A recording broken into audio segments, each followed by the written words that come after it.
Bailey and Jonathan. How are you doing today?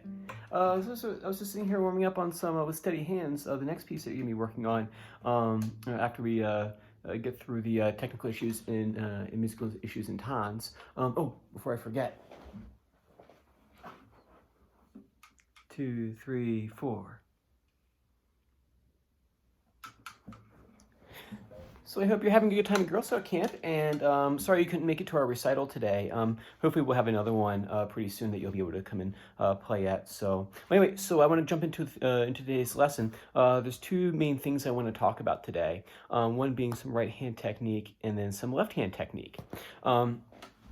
So with right hand technique, so far we've been working on our thumb and fingers exercise. And that's where we've been doing this sort of thing. We go.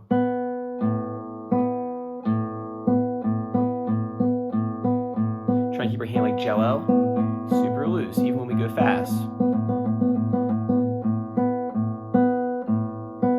Slow, right? So you've been working on that.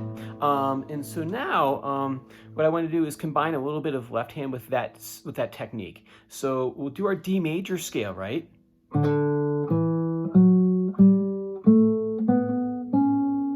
And land right there on that D on the second string, 3rd fret. So we're going to be right there, okay? So you do your D major scale.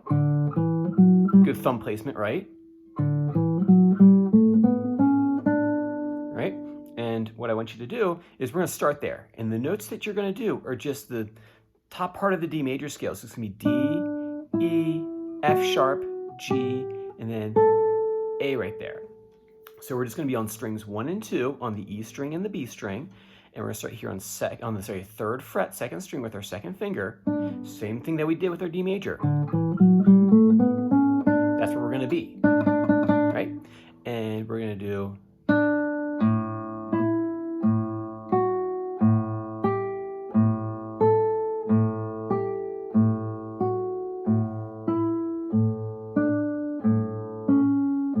that in there if you want. But what I did there was that I hit one note, that, I put the thumb in.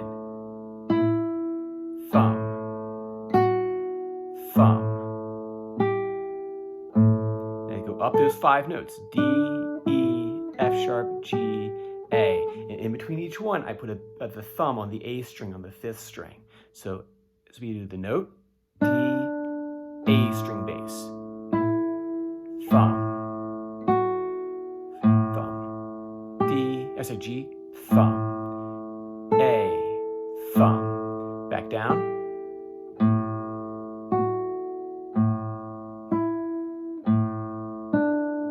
if you want to.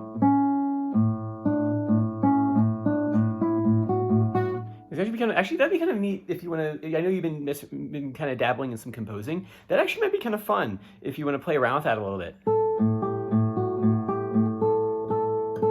Oh, let's see what we can do with it.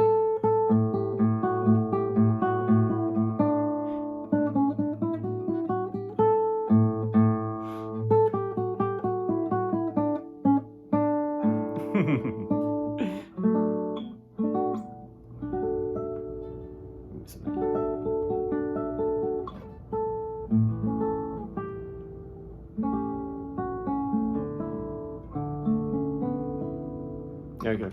Sorry, I digress. So I want you to work on that with the right hand, so the thumb alternating. So you put the note, bass, thumb, bass. So I want you to work on that.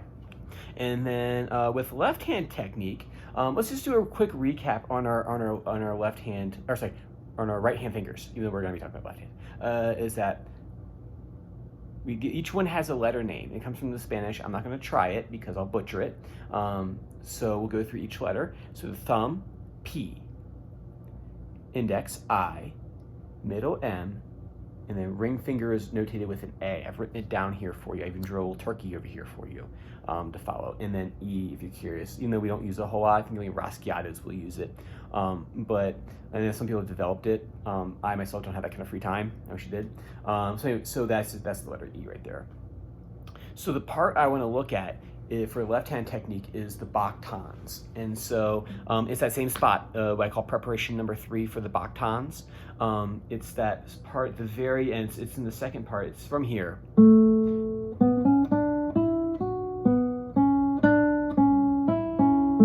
part right there. Bum ba da dum. So be dum ba da dum. Right? That's a very important spot. It pops up but when we get to book 2, you're going to see the importance of that movement right there. Because what we're doing, and Jonathan, if you guys are curious, we're moving from like a scale position into like a chord position. So I think that's kind of a neat thing to work on because it's going to apply to pieces later on. So we're going to start on that D. Same thing we did there, right? And we have that D. I'm going to use my index finger.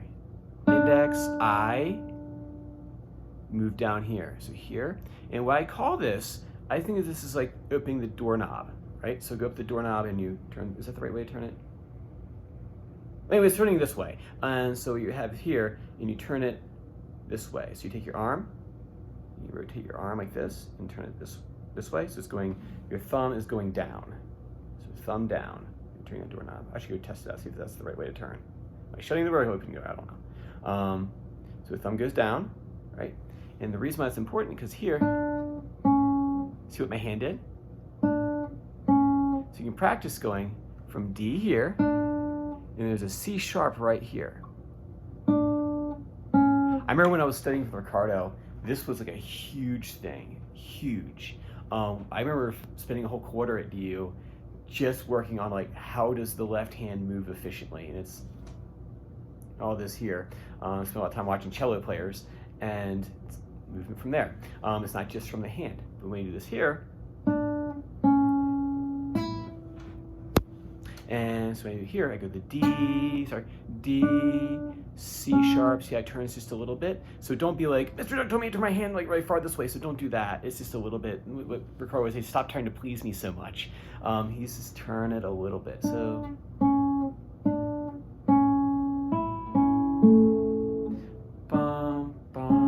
You practice just that motion, that doorknob turning, right? So you have thumb here, turns this way. Hand here, turns as it falls. It's almost like it falls into, it's kind of like you're here and you're falling into the C sharp. There we go, like that. So you have your, so you D with the index, middle, really slow. I really want to get this movement down. It's really important. Index, turn the hand a little bit, middle on that C sharp, and if you need to take your time, take your time. E string, first string open, middle on the D, on the C sharp on the second string, and then pointer on that third string. If you notice right there, when you finish that all out, you have yourself an A chord. So this is kind of like the first introduction of chords into the Suzuki, even though like it's not like, you're not strumming them. It's not clearly stated that it's a chord, but it's our first appearance of chordal playing in the Suzuki rep. So I want you to work on that for me, and then feel free to send me a video back if you want to show demonstrating this technique. You can also save it for next week too if you want. And then the pieces to be working on, keep on working on the Bach tons, and then make sure to rotate out because we're getting closer, ever so closer to the to our book 1 recital. So we're a few more pieces out, and there's some challenging moments in there, but I want you to make sure to be rotating those early pieces out.